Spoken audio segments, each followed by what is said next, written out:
Nós estamos num outro escola básico, e viaja aqui na escola primária Kudawecha, caminho que nós estamos basic com o projeto para o que se trata de agroforestry, jardim de alimentação. Me agradeci tanto a cabeçante, a senhora Berkel, pero também tur e maior nang voluntário nang e muito nang com bem awe para assim que na hasi e jardim de alimentação aqui possível.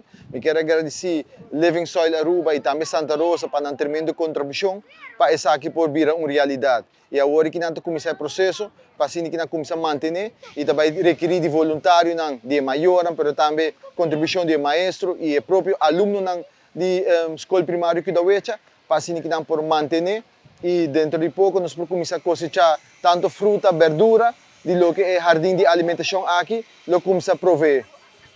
Maneira você pode dar background, então basic está plantando conoco de alimentação, é projeto do ministro Ursel.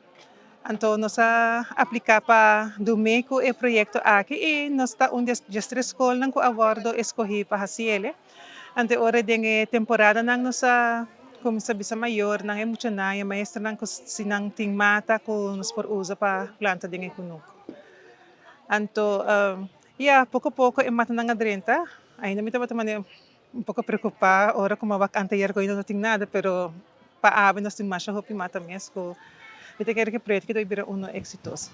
Nós temos vários muito nang kuta maestro nang kuta gosta plantamento de passado cabo na escola do meio projeto assim aqui passinha é muito nang importância de planta bom mesmo produto que depois por comer. Den passado nós do meio projeto nang assim acaba então sempre se o acron de escola nós planta diferente mata nang de fruta papaya nós tem pineapple cacho hasta lamunchi, tem diferentes frutas que sempre nos planta, pero sempre nos fazia como nem como assim na casa. Agora que nos fazia na maneira que é uma maneira sustentável. Então que nós vai hopi largo com ele. Me que agradecer tur maior nang maestro nang ku ajuda, voluntário nang ku ave abing nos alunos nang também que ajuda nos que projeto aqui. Anto também é de living soil, não? Para sobrador de lo que não está bisa nós tique mais quando nós vai seguir trata nos terra.